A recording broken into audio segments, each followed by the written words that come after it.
One of the difficulties that the John Mahama administration was likely to face was a possible power crisis. Are you surprised about what we're hearing lately? No, I think for us and where we sit, the crisis has been with us. It depends on how you interpret it.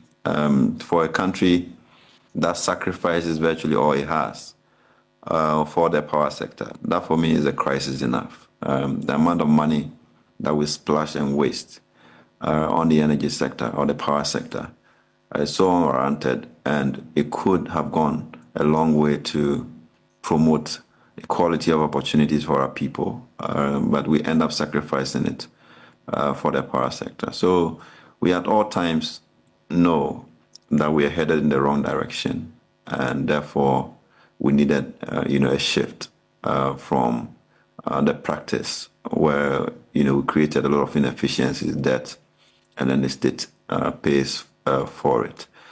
So this doesn't come as a surprise. When you say we're headed for the wrong direction, what exactly do you mean? Can you paint a clearer picture of what the situation is? I mean, we're getting to hear about a possible depletion of fuel stock. What do you know? No, it's news because it's a new government and new people are facing the reality.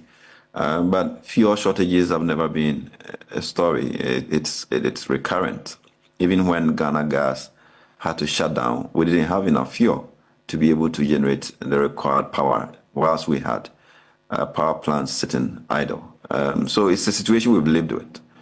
It is new because you are handing over to a new government and they expect that there will be fuel, and they want to communicate that to the public, that if you see the light out, it's not because they are bringing themselves, but it's because they didn't have fuel from the past regime. But if it's like a recurrent problem, why is it important for the new government to make Ghanaians know about this?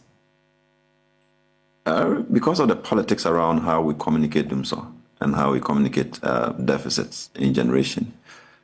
So if you don't communicate, perhaps the public then starts blaming you that you just came in with them. So I think that perhaps is the one issue that is pushing the aggressive conversation for you to pin the past government on who bears the responsibility for not providing adequate liquid fuel when we do know that we're going to shift. There's going to be a curtailment of supply in the East at least. So for me, I think that's what the issue really is. But it's not devoid of the politics. You are a partaker in the oil and gas industry. Would you pin the responsibility on this new government? They have a responsibility. I mean, we have given them the responsibility to fix our problems. But of course, we have to appreciate that the problems have existed, and what we're expecting is that they will fix it going forward. That would be the expectation. The power sector issues, I would be in no doubt that it also would have convinced some people on their vote patterns. So it was a shift of responsibility from the past administration to the current one, and it wouldn't be out of place to really say that some people have entrusted that responsibility on the government to fix the energy sector problems. I've got two final quick questions for you, and I need very snappy responses from you.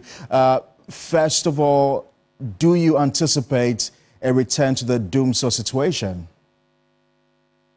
No, I think there's room to create some relief. If they're able to procure some liquid fuels within the short period of time that they have, we could reduce the burden quite significantly. But certainly, I'm sure from the 20th, we will see some deficits in generation. And that has to be communicated. For me, that is what's important.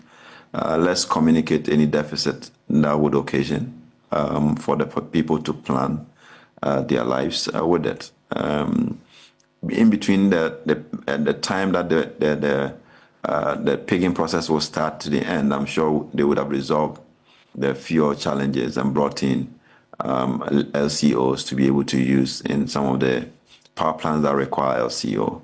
But from the beginning, I'm sure there will certainly be some deficit. Even if they get HFO, they wouldn't be able to bridge the close to 700 or 600 megawatt deficit that will be created.